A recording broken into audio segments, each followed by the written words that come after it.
wis dumugi ana ungganing sasana rinenggo Resawat Raja putra pinanganten Sarimbit ingkang tos mijil saka melengan kumpit Kanigoro nuwun ingkang medal menika sampun kepareng cumaken wonten madyaning Pandhapi Agung Pandhapi Kalurahan ing Loro Saptosari Gunung Kidul nuwun ingkang kepareng amengku karya wonten ing dinten ari menika penyanipun Bapak Wasidin Pangripta Kalurahan Loro tiyang sekalian Ibu Wakiem ingkang sinengkuyung Baroyo miwah Gotra ingkang wis kepareng maratosaken arsa lumebetipun Risangan Raja Sarimbitan nuwun Bagus Ardian Siregar kalian Nimas Ayunia Maharani Atmojo Putri ingkang wis kepareng kalampah dauk asta lumiyat rikala dinten Selasa tanggal 12 April 2026 mapan wonten ing dalem Duara penyanipun Bapa ingkang kepareng amengku gati penyanipun Bapa Paijan Garji miwah Ibu Lasidah Cenata Bapak ing Jakobul Risangan Raja putra pinanganten Sarimbit dinerkan dening sangjaning para pinisepuh miwah pepunden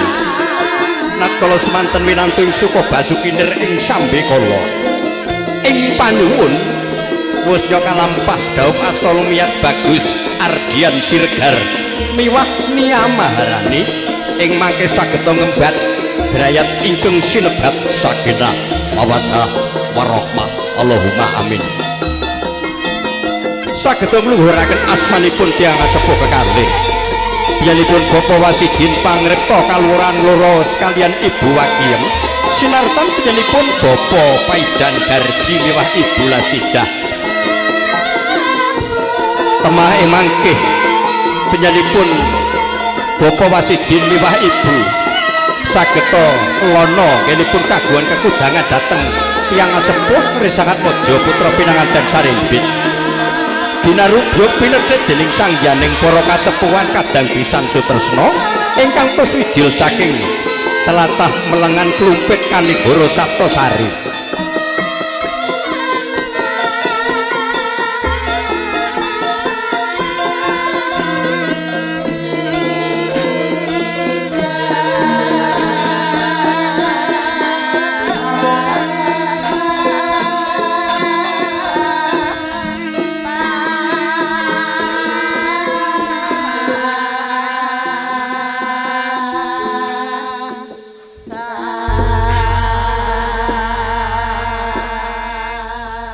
Anjreng kang puspita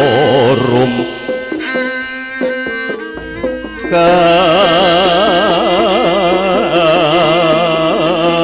kasiliring samiron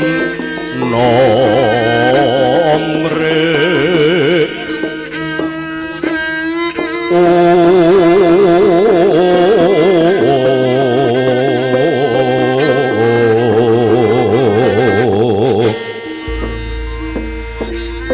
Sekar Gadung Kongas Gandanyo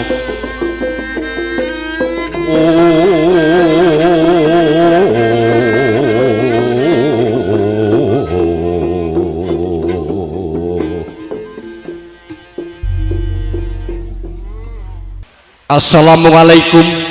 warahmatullahi wabarakatuh. Alhamdulillahilladzi bihi nasta'in wa ala umuri dunya waddin. Salatu wassalamu asrofil anbiya'i wal mursalin sayyidina wa maulana Muhammadin wa ala alihi wa ashabihi ajmain.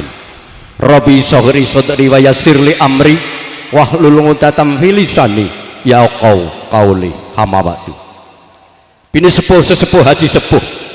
ingkang tuhu anggo ngamestuti datang pepoyaning kautameng satudat pinundi sanggya para tamu kakungah putri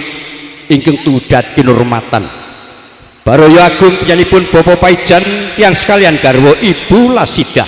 ingkang pinetit rombongan pisan sutresna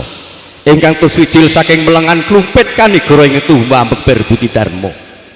yanipun alim ulama ingkang rinten dalu tansah sumandhing dhateng kitab suci wahyuning ilahi ingkang pinonton panuntun kiblating panembah ingkang satuluring budi sarjana sujana sujananing budi ingkang tuhu sampun wenang tampi wining asutapaning sadu dat kinurmatan murih laksitaning adicara wiwitan dumugi pungkasan winangku ing Suka Basuki Nir ing sambe kala kepareng sumangga wonten ing adicara enjang menika kapurwakan kanthi adicara pambuka kita dherekaken kanthi lafaz basmalah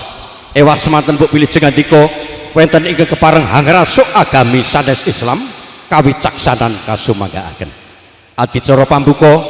nunten kawiwitan sumangga kula dherekaken bismillahirrahmanirrahim matur nuwun adicara salajengipun kepareng ing mangkeh awit saking keparengipun Raka Mas Wasidin dalah Ibu Wakiem nunten badhe atur pambagya Yuwana Basuki ingkang menika dhateng tetuwangga ingkang sampun piniji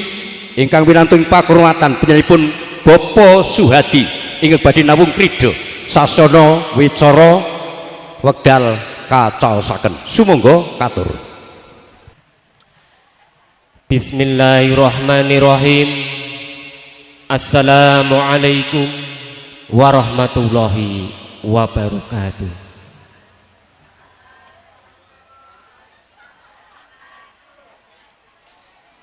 A'udzu billahi minasyaitonir rajim. Bismillahirrahmanirrahim. La in sakartum la azidanakum wa la in kafartum inna ngabati lasadid. Sadaqallahul azim wa sadaqa rasulul karim.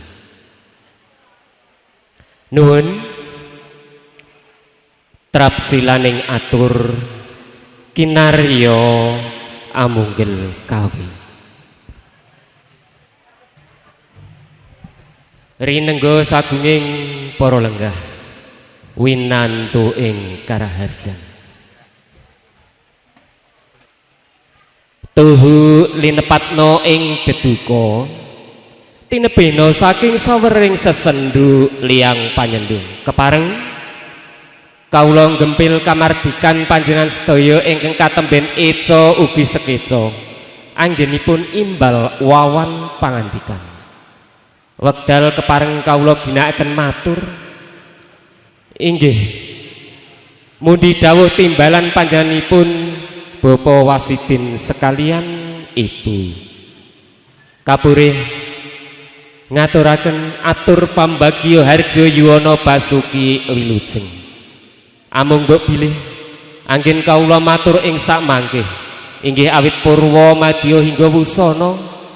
kathah pinanggih lepat hilaf kepara kirang nuju prana kapenggalih dalem tansah mawantu-wantu luminturing samudra pangaksami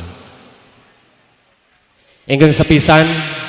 panjenenganipun Bapa Wasidin sekalian Ibu ngaturaken sugeng rawuh sugeng lenggah sinaosa sampun sami sawetawis anggenipun satata palenggahan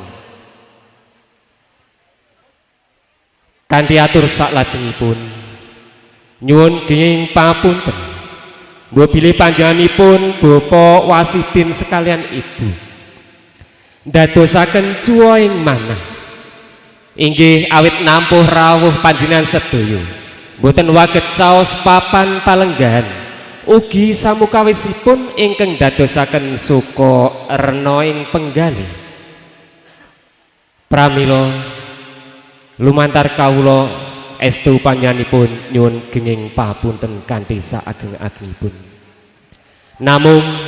ageng panyuwun ugi panungunipun panjenenganipun Bapa Wasidin sekalian Ibu mugi inggih awit rawuh panjenengan sedaya tansah waget bika khori rahmatipun Gusti ingkang Maha Kuwaos sahingga handayani anggenipun katemben ndawek sawega netepi dharma darmaning werda ngentas pitulus putra jalunipun ingkang asisilih Bagus Ardian Siregar ingkang kepareng winisuda kalian Genduk Ayunia Maharani putri siwinipun Bapa Paijan sekalian ibu.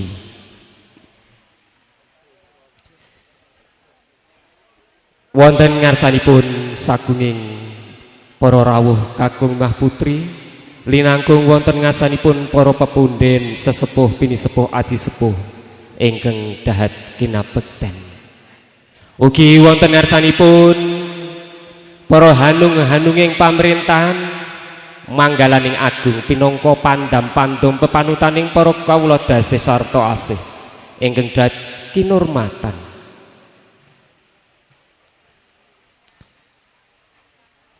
Kanthi atur sak lajengipun mbok bilih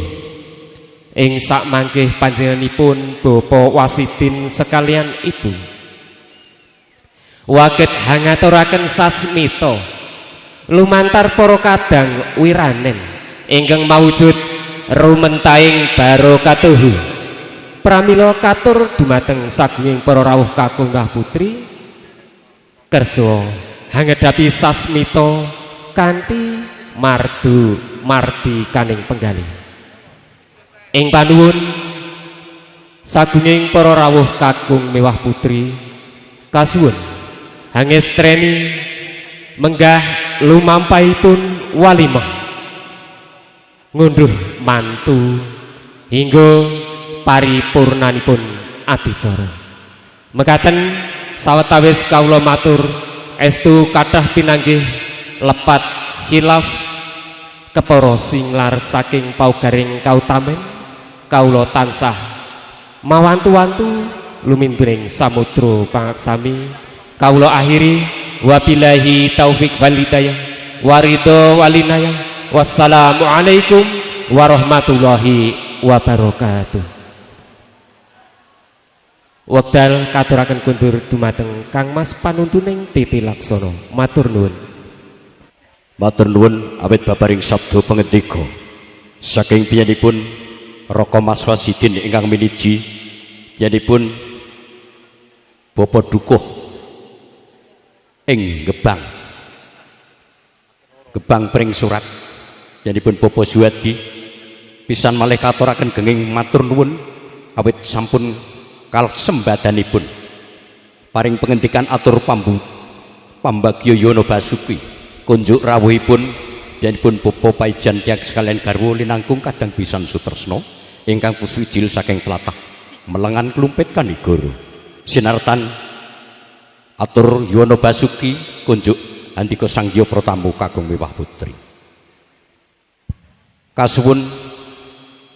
ing mangkih saderengipun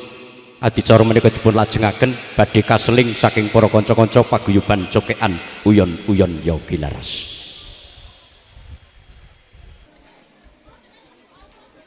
Nuladalaku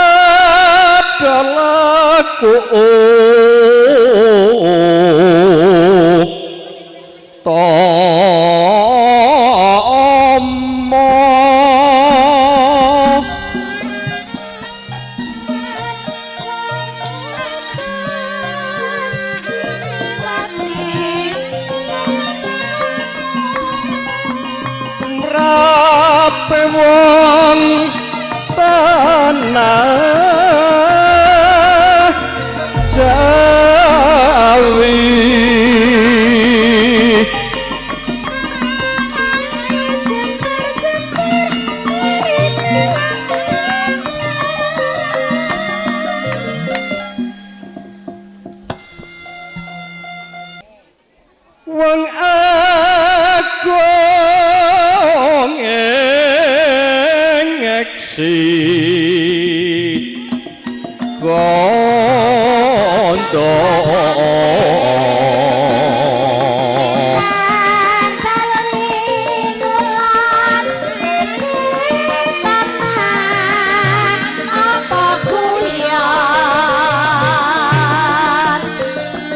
panembahan seno pati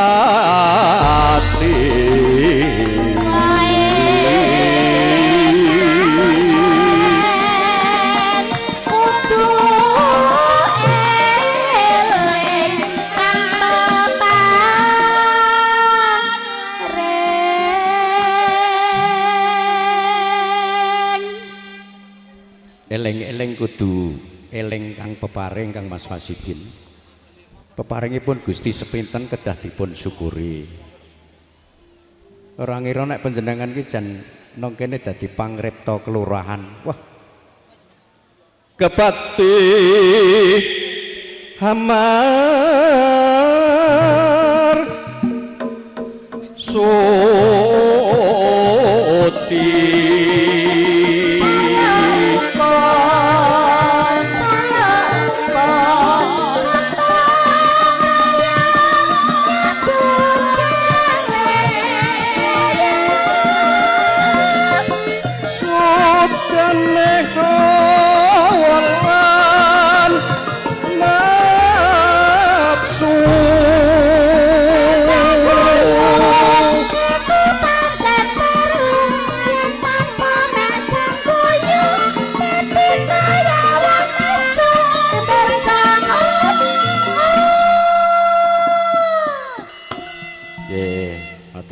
Pak Supangat getene Pak. Mboten napa-napa mangke ngendika mangke kek sakniki nyekar. Pinepsu tapa prata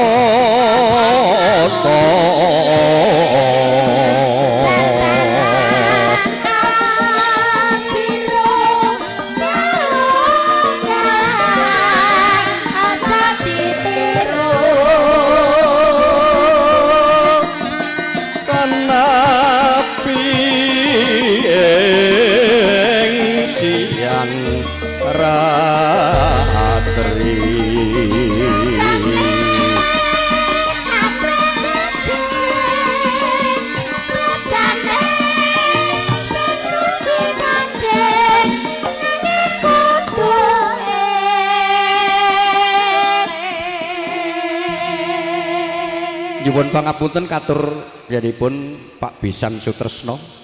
Sumangga dipun prayogakaken anggenipun ngunjuk sinartan ngersakaken pasugatan ingkang sampun dipun caosaken kalian para kadang-kadang kula Wiranem Among Juru Sugata Pramuladi. Mbok bilih marakipun para kadang-kadang kula Pramuladi Juru Sugata kepareng kathah sugalipun kepareng ajeng andika biyanipun Bapak Paijan Miwah Gotrah paring pangaksama dhateng kadang-kadang kula Sinoman.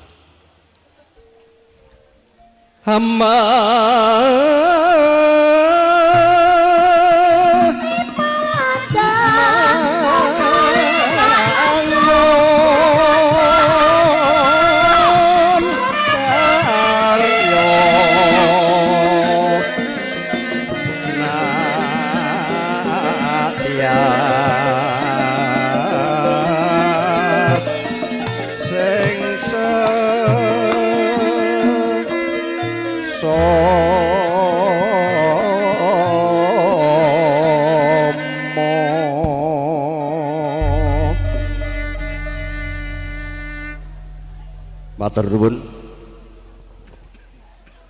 Estunipun menika kula nglestantunaken dawuhipun tiyang sepuh kula Bapak mantan lurah ing Kalurahan Loro Bapak Heri Yulianto. Sangya pertamu kagem kabutring sadudat kinurmatan kepareng lajengaken adicara ngunduh mantu tepung pisan ingkang wedal menika dipun adani biyanipun Raka Mas Wasidin dalah Ibu. Adicara salajengipun nuwun inggih kasuwun jengkaripun ingkang pinitados dening biyanipun Bapak Paijan Miwah Ibu ingkang kepareng andedegi pinangka duta aji, duta saraya ingkang winantuing pakurmatan ingkang badhe nyangkul jejibahan biyanipun Bapak Supangat ingkang menika Pandaya Swara Miwah Wekdal kula caosaken. Sumangga katur. Matur nuwun dumateng ngarsanipun Bapa panuntun ing adicara ingkang sampun ngeparengaken kawula nderek matur wonten ing pisawan kula wonten ing siang punika. Saderengipun bismillahirrahmanirrahim. Assalamualaikum warahmatullahi wabarakatuh. Alhamdulillahirabbil alamin wa bihi nasta'in umuri dunya waddin. Asyhadu an la ilaha illallah wa asyhadu anna Muhammadan abduhu wa rasuluh la nabiyya ba'dah. Allahu ta'ala fi kitabil karim Rabbi sadri wa yassirli amri wa mudatan fi lisani yafqahu qawli amma ba'd. Wonten ngasanipun sagung para pepunden, para pinsepuh, sesepuh ingkang tansah sinangga bumining kasantosan pinayungan dening daya panguwas dalem Allah Subhanahu wa taala ingkang hanggung mastuti dumateng pepoyaning kautaman ingkang pantes pinundi-pundi lan boten katalumpen ingkang langkung utami wonten ngasanipun Bapa Wasidin Sarimbit garwa Ibu Wakiyem ingkang tuhu kinurmatan. Sagung para punden, para pinsepuh kepareng ing mriki kawula enggal badhe hangawali matur ingkang angka sepindhah boten kesupen. Bapa Paijan Ibu Lasidah tansah mawantu-wantu ngaturaken sungkem bekti so salam taklim kan kunjuk wonten ngasanipun Bapa Wasidin so Ibu sumrambah kasepuhan ing samudayanipun kanthi fasilah assalamualaikum warahmatullahi wabarakatuh. Lan ugi mboten katalumpen kawula kepiniji ngaturaken sungkem bektinipun putra penganten Sarimbit noninggih Nak Mas Ardian Siregan lan ugi Dena Ayu Nia Maharani kunjuk sungkem wonten ngasanipun ingkang Rama so Ibu noninggih Bapa Wasidin lan Ibu Wakiyem. Mugi sungkem bektinipun saged mahanani katentreman ing saklami-laminipun. Sagung para punden kepareng ing mriki karana duk nalika dinten Selasa Legi Surya kaping 12 April 2026 Bapa Wasidin ugi Ibu Wakiyem kepareng marak sowan ngabiyantara wonten griya kula wonten ing dusun Klumpit ingkang cumandhakipun wonten ing RT 8 Melengan ing sedya masrahaken ingkang putra ingkang sesilih Nak Mas Ardian Siregan mawantu-wantu nyuwun kaijab kubulaken kalian Dena Ayu Nia Maharani noninggih putranipun Bapa Paijan so Ibu Lasidah. Kala semanten noninggih sampun kawula tampi lan kawula sembadani menapa ingkang dados panyuwunipun Bapa Wasidin so Ibu sampun sineksen sagung para pepunden saestu sampun saged kawula ijab kubulaken kanthi satataning agami ingkang sinengker wonten ing Klumpit niki kanthi agami Islam. Awit saking donga so pamujinipun sagung para punden so pinsepuh anggenipun maos kalimating syahadat kalih kalis nir ing rubeda boten wonten alangan setunggal punapa. Sagung para punden karana nalika dinten ingkang sampun kawuri saking pangandikanipun Bapa Wasidin ing sedya wonten ing dinten Kemis Pon Surya kaping 16 punika ing sedya badhe dipun unduh mantu badhe dipun pahargya wonten ing dalemipun Bapa Wasidin. Kula piniji masrahaken dumateng putra Sarimbit, putra penganten Sarimbit. Wedal punika ugi kawula pasrahaken wonten ngarsanipun Bapa Wasidin so Ibu lan ugi wonten ngarsanipun sagung para pepundhen ing samudanipun kanthi kawontenan sae to. Anamung Bapa Paijan so Ibu Lasidah saestu wonten ing kalenggan punika kawula boten kinanten menapa-menapa kejawi namung nderek ndedonga mugi-mugi nak Mas Ardian Siregan menika sageta dados jagoning rumah tangga sing isa ngayomi, sing isa ngayemi lan uga ngayani ingkang garwa saklami-lamipun sahingga saged mujudaken keluarga ingkang sakinah mawaddah lan ugi warahmah. Pahargyan siang menika damar mancung sinupet dadi boten kedah tilik-tilikan namung ing sak mangkih tilik kemawon menika Pak. Ing sak mangkih mbok bilih kawula boten kepareng matur malih menawi sampun wonten pratandha cetha paripurnanipun ngunduh mantu wonten ing siang punika kepareng kawula nyun pamit wangsul dumateng dusun Klumpit lan kawula nyuwun donga pangestunipun sagung para pundhen mbok bilih anggen kawula marak sowan kirang dadosaken renaning penggalih Bapa Wasidin so para kasepuhan saestu sedaya kala wau kawula nyuwun agunge papunten ingkang saageng-agengipun lan kula nyuwun donga pangestu mugi bidal kula saking papan menika ngantos dumugi Klumpit ugi jinangkung kawidadan ing sak lame-lamenipun lan semanten ugi mbok pilih ing sak mangke sak pengker kula keluarga mriki ugi tansah jinangkung kawidadan saking Rasul Allah Subhanahu wa taala bejo mulya ing sak lame-lamenipun sagung para pundhen secara langsung kemawon kinarya simbolis tali asih ugi pasumbang saking ngarsanipun Bapa Paijan kula suwun ngasta wonten ing ngajengan kula suwun dipun paringaken dumateng Bapa Wasidin saking ngarsanipun Bapak Dukuh Klumpit semonggo Pak. Katuraken kenging sawu matur nuwun apit saking babaring sabda pangendika yenipun Bapa Supangat ingkang piniji saking dinipun Bapa Paijan Dala Ibu kepareng babar pengentikan wosing kati wonten ing wekdal enjang siang menika katur pinjenipun Bapa Wasidin tanpa antara dawuh semangke badhe sumedya tumanggap saking pinjenipun Bapa Wasidin ingkang piniji pinaka hananggapi babaring sabda saking pinjenipun Bapa Supangat nun pinjenipun Bapa Sugiyatna Bapa Dukuh ing loro sasana wekdal wicara kasumanggaaken sumangga. Assalamualaikum warahmatullahi wabarakatuh. Alhamdulillah wa syukurillah la kaula wala quwata illa billah mapam. Dhateng ngarsanipun para bini sesepuh wonten ing padukuhan loro miwah sak kiwa tengenipun ingkang satu kula bekteni. Dhateng ngarsanipun Bapak PJ Lurah wonten ing kalurahan Ngloro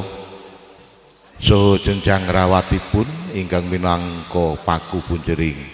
Jati Sasomo parikedah anggung kinungung ing reh kautaman ingkang pantes kinurmatan dumateng ngarsanipun para sujana sujananing budi ingkang wenang nampi wayuning kasutapan ingkang satuluring budi dumateng panjenenganipun Bapak Paijan miwah Ibu Lasidah sumrambah keluarga Geng Wingking saking Klumpit Kanigoro ingkang satu Sinudarsana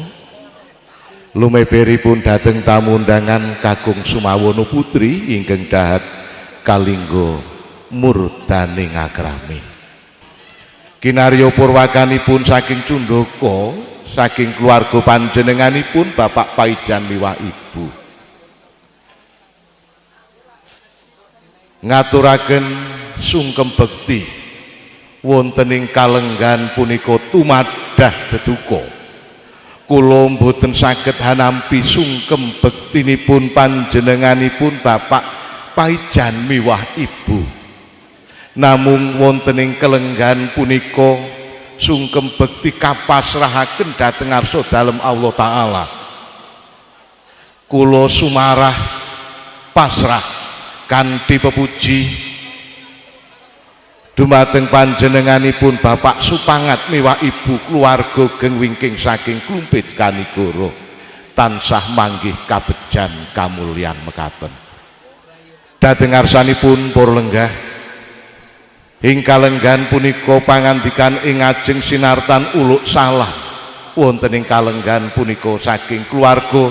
Bapak Wasidin miwah ibu ngaturaken Waalaikumsalam warahmatullahi wabarakatuh. Ing kalenggan punika sungkem bektinipun